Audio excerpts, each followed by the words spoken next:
Assalamualaikum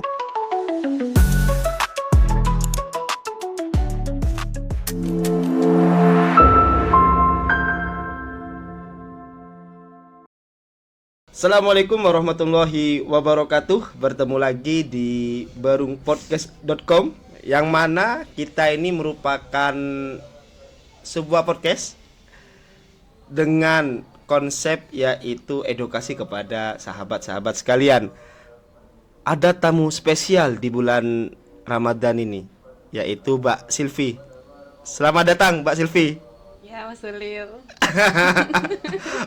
Mbak Silvi kayaknya gugup ini. Mbak Silvi kayaknya gugup.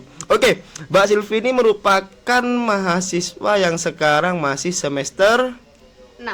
Semester 6 ya, ngambil jurusan hukum kalau ngambil jurusan hukum. Jadi beliau ini mahasiswi yang sekarang ini masih semester 6, yang mana beliau aktif dalam gerakan-gerakan perempuan. Betul. Mungkin bisa dijelaskan kenapa kok aktif dalam gerakan-gerakan perempuan? Saya aktif di dalam gerakan perempuan ini karena dalam di era modern saat ini nih banyak perempuan yang ingin menjatuhkan perempuan lainnya. Jadi tujuan saya bergabung dalam pergerakan ini ya, ayo kita sama-sama merangkul, saling berpegangan tangan untuk membuktikan bahwa perempuan ini juga layak di mata masyarakat dan tidak dipandang rendah gitu. Oh, artinya aktif dalam gerakan-gerakan perempuan agar perempuan itu tidak dipandang rendah oleh kalangan-kalangan masyarakat. Meskipun kalau kita melihat dari zaman dulu sampai zaman sekarang, terkadang kan perempuan masih istilahnya dinomorduakan ya. Betul. Atau patriarki itu masih ada kan gitu. Ya. Mungkin ini Mbak Silvi, saya ini sering melihat postingan-postingan Mbak Silvi di media sosial, baik tulisan-tulisan Mbak Silvi di media sosial, bahwasanya Mbak Silvi sering sekali menulis terkait dengan pentingnya pendidikan bagi perempuan. Itu kenapa alasannya Mbak Silvi? Pendidikan terhadap seorang perempuan ya, itu sangat penting karena bukan ingin terlihat hebat dan ingin menyaingi laki-laki, tapi pendidikan pertama seorang anak itu kan berasal dari ibunya ya. Nah, pendidikan seorang perempuan itu bukan hanya untuk karirnya ke depan, tapi untuk kualitas keturunannya juga. Jadi kan anak yang cerdas itu bukan dilahirkan dari ibu yang cantik, tapi dilahirkan dari ibu yang cerdas. Nah, saya pernah baca salah satu artikel. Nah, artikelnya itu bunyi gini. Salah satu yang diwariskan dari DNA seorang ibu yaitu kecerdasan. Jadi hilangkan persepsi nggak usah lah sekolah tinggi-tinggi gitu ya. Nggak usah lah sekolah tinggi-tinggi, toh perempuan ujung-ujungnya ada di dapur, ujung-ujungnya ngurus anak gitu ya. Otomatis 100% pengawasan anak itu kan ada di dalam orang tuanya ya kan. Utamanya ibu ya utamanya betul. Ibu. Jadi anak itu kan tidak bisa memilih siapa orang tuanya. Jadi kita yang punya kesadaran lebih, yang nantinya akan menjadi orang tua, anak saya wajib mendapatkan ibu yang pintar, wajib mendapatkan ibu yang cerdas, wajib mendapatkan ibu yang peka akan pendidikan. Ya, itulah Mas alasannya. Ya. Ini penjelasan yang sangat luar biasa, Mbak Silvi. Saya pikirnya gini ya. Mbak Silvi ini masih mahasiswi semester 6, tapi aktif dalam gerakan-gerakan perempuan dan juga aktif dalam bidang penulisan, yaitu pentingnya pendidikan bagi perempuan. Yang tadi juga dijelaskan bahwasanya pendidikan itu sangat penting karena kalau di dalam sebuah hadis itu mungkin al-ummah madrasatun ula kan. Betul, gitu ya. Ibu itu sebagai madrasah pertama bagi anak-anaknya. Tadi ada pembicaraan yang Mbak Silvi celetuk tadi. Itu bagaimana pandangan Mbak Silvi terkait dengan menikah di usia dini dan juga menikah, umur berapa menikah yang pantas bagi seorang perempuan? Sebenarnya kalau berbicara usia itu tidak ada batasan usia ya Mas, karena kedewasaan seseorang itu kan tidak dilihat dari usia ya. Utamanya perempuan ya. Ada orang yang umurnya 17 itu pikirannya udah dewasa, dan ada juga orang yang umurnya 30 tahun itu pikirannya masih kekanakan. Jadi faktor di sini itu bukan faktor usia Mas, tapi faktor kekuatan mental, terus kematangan berpikir, faktor ilmu, dan faktor kedekatan dengan agama juga penting. Tuh. Jadi faktor mental, faktor kematangan untuk berpikir dan juga faktor keagamaan ya. Jadi itu sangat penting dalam perempuan. Betul. Untuk menikah. Betul. Utamanya yang banyak fakta-fakta sekarang terkait dengan menikah di usia dini.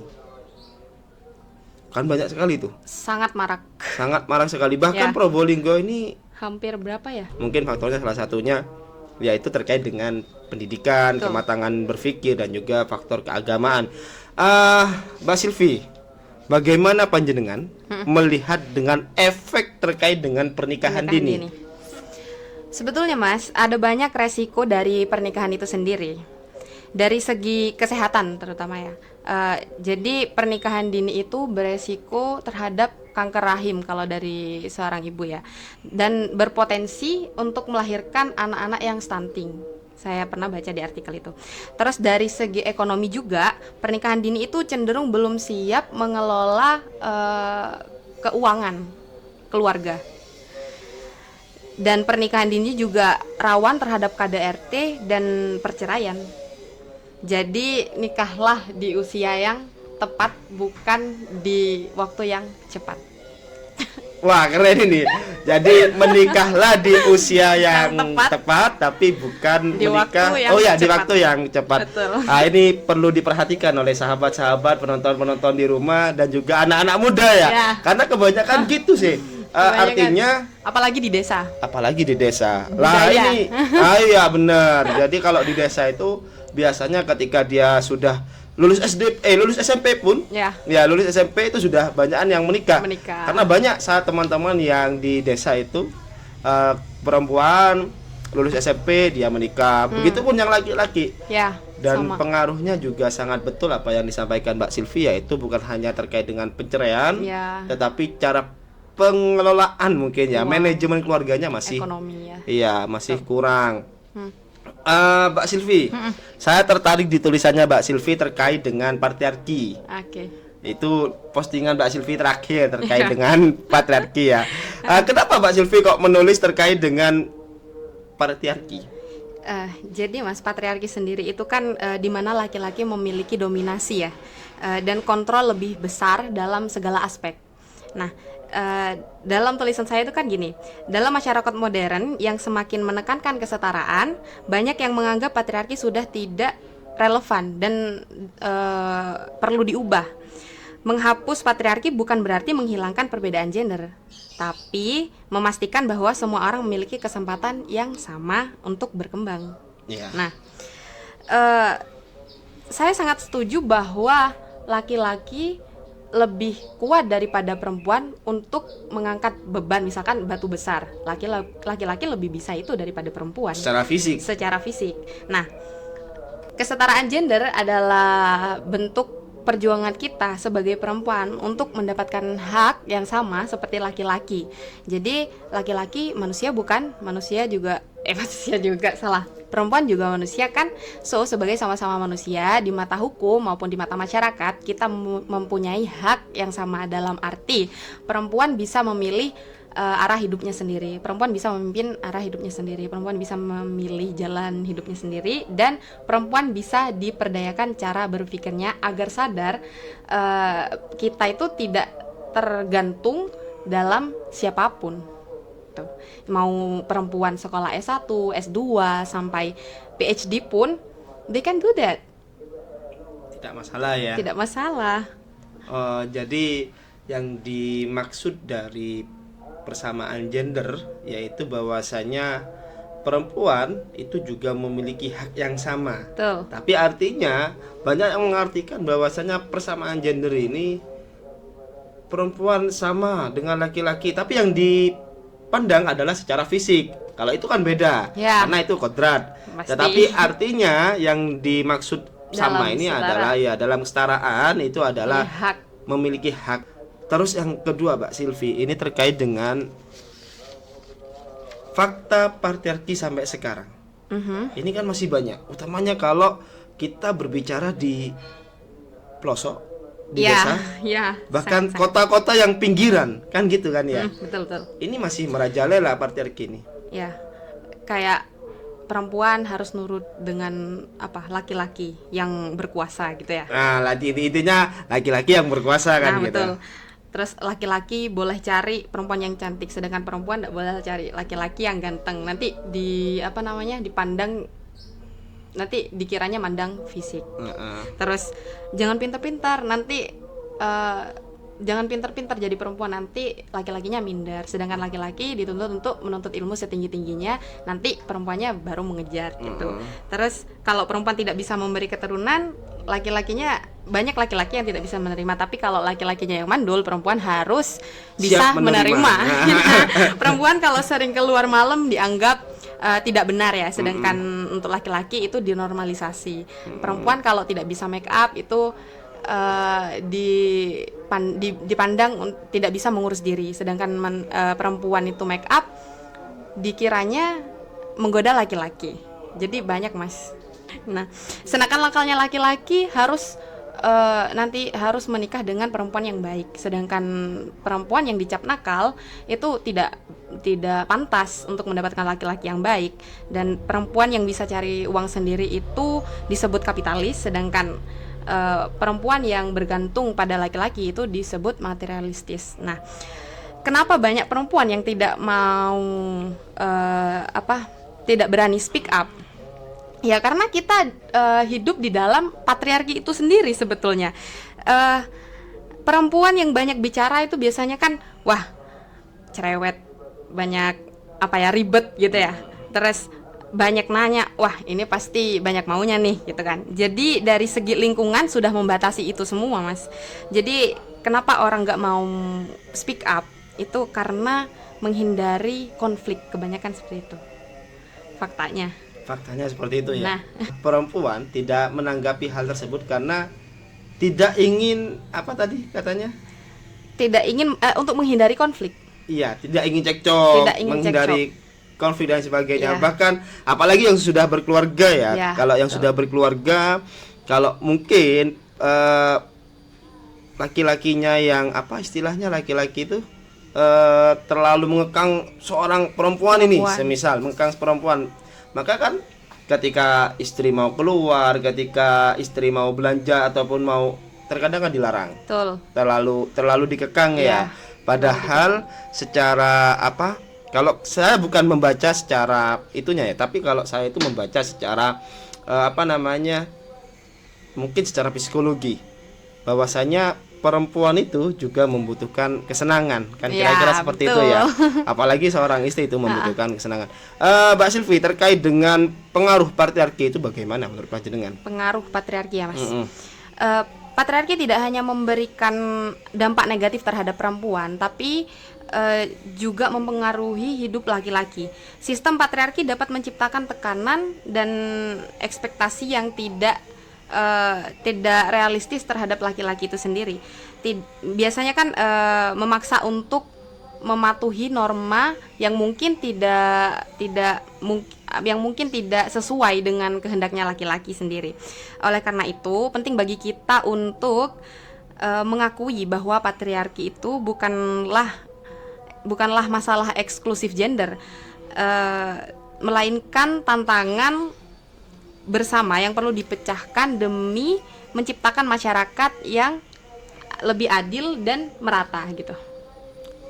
Jadi saya bingung ya, kalau jujur saya bingung ini terkait dengan patriarki, karena penjelasan dari Pak Silvi selaku perempuan mungkin bukan bertolak belakang sih sebenarnya, tetapi lebih terhadap ternyata konsepnya seperti ini. Karena saya baru tahu juga terkait dengan kesetaraan gender, terkait dengan patriarki ini baru tahu sekarang ini, karena Mbak Silvi mau datang ke podcast, tentukan temanya, saya akhirnya baca itu. Jujur saya baca, ternyata konsepnya kayak gini ya. Ternyata yang membedakan itu bukan yang beda itu secara fisiknya, tetapi halnya sama. Betul. Begitupun konsep patriarki yang mana kekuasaan dipegang atas laki-laki, padahal hal tersebut itu juga salah. Kan gitu kan ya. Betul. Itu segala. Mbak Silvi ini pernah menulis terkait dengan apa namanya perempuan era disrupsi. dalam era disrupsi. Betul. Perubahannya. Iya, era disrupsi. Coba dijelaskan Mbak Silvi, kenapa Pak nulis seperti itu? Maksudnya itu bangkit dari keterpurukan. Jadi seterpuruk-terpuruknya diri kita, pilihan hidup kita ada pada kita sendiri. Ketika kita memilih tenggelam karena apa yang telah kita alami, patutnya kita menyalahkan diri kita sendiri kenapa mau stuck di sana dan tidak mau berkembang. Atau kita memilih bangkit untuk terus maju, melawan rintangan yang ada, untuk melihat ke depan. Untuk melihat ke depan. Ya. Jadi itu and that's the choice I make every day. Maksudnya itu pilihan yang yang saya buat sehari-hari. Nah, ketika saya terpuruk, kayak even when I'm feeling down, even when I'm feeling depressed, even when I'm feeling like saya ngerasa value saya kurang, saya ngerasa saya kurang segalanya. Jadi hanya saya yang dapat merubah pikiran itu, perasaan itu sendiri, ya saya. Seperti itu, Mas. Jadi sangat keren Mbak Silvi ini ya. Dia meskipun saya itu lihatnya kayak panjenengan gini ya. Masih semester 6, aktif dalam gerakan-gerakan perempuan, selalu menyuarakan terkait dengan perempuan, baik itu kesetaraan gender, baik itu patriarki, baik itu terkait dengan pentingnya pendidikan bagi perempuan. Ini seolah-olah apa ya? Wah, ini perempuan perjuangan nih. Saya melihatnya gitu, jujur saya melihatnya wah ini perempuan perjuangan. Jadi istilahnya dengan usia yang masih muda, semester 6 juga, tapi aktifnya gerakan-gerakan perempuan. Saya ingin tanya ini, kenapa kok aktif dalam bidang-bidang gerakan perempuan? Apa yang memotivasi Mbak Silvi terkait kenapa kok aktif dalam bidang gerakan perempuan? Mungkin ada tokohkah yang Mbak Silvi senangi, atau ada siapakah yang ingin ditiru Mbak Silvi dan lain sebagainya? Banyak, Mas. Sebetulnya kalau gerakan perempuan itu sendiri ya, yang awalnya saya lihat perempuan bisa mensupport perempuan lainnya, itu saya dapat motivasi itu sendiri dari ketika saya melihat, saya tahu Mata Najwa. Iya. Nah, itu perempuan yang saling support untuk perempuan lainnya. Mbak Najwa sendiri itu juga kayak mengajak kita kaum perempuan ini untuk jangan kalah sama laki-laki, untuk kita nih punya hak yang sama loh sama laki-laki, tidak perlu takut ini itu dan lain sebagainya. Perempuan juga bisa berkarir, kan gitu ya. Perempuan juga bisa, kita tidak dibatasi apapun. Tidak bisa dibatasi apapun. Mungkin terakhir Mbak Silvi. Boleh. Terakhir, Mbak Silvi bisa memberikan support kepada perempuan-perempuan penonton yang ada di rumah ini terkait dengan apa istilahnya bisa memberikan motivasi lah terhadap penonton yang ada di rumah. Motivasi saya terhadap perempuan di luar sana, jadilah perempuan yang bermanfaat untuk orang lain maupun untuk para perempuan lainnya, karena kita harus saling bersama-sama, saling berpegangan tangan untuk saling support. Untuk saling support. Betul. Terima kasih atas waktunya Mbak Silvi. Ini Mbak Silvi ini sebenarnya saya ingin bincang-bincang lama karena Mbak Silvi ini banyak kegiatan. Akhirnya waktunya dibatasi sama Mbak Silvi. Mas jangan lama-lama ya Mas, karena saya ada kegiatan. Mbak ini sulit ini. Padahal kita ingin ngobrol lebih banyak terkait dengan. Mungkin next time Mas. Oke lah, nanti kita next time kita bincang-bincang lagi, kita ngobrol lagi, mungkin dengan tema-tema berbeda ya. Utamanya yang bertajuk kepada perempuan. Terima kasih atas waktunya Mbak Silvi. Sama-sama Mas. Terima kasih. Semoga puasa kita lancar semua. Amin. Sampai akhir nanti. Amin. Dan kita selalu diberkahi oleh Allah. Amin, ya rabbal alamin. Assalamualaikum warahmatullahi wabarakatuh. Waalaikumsalam.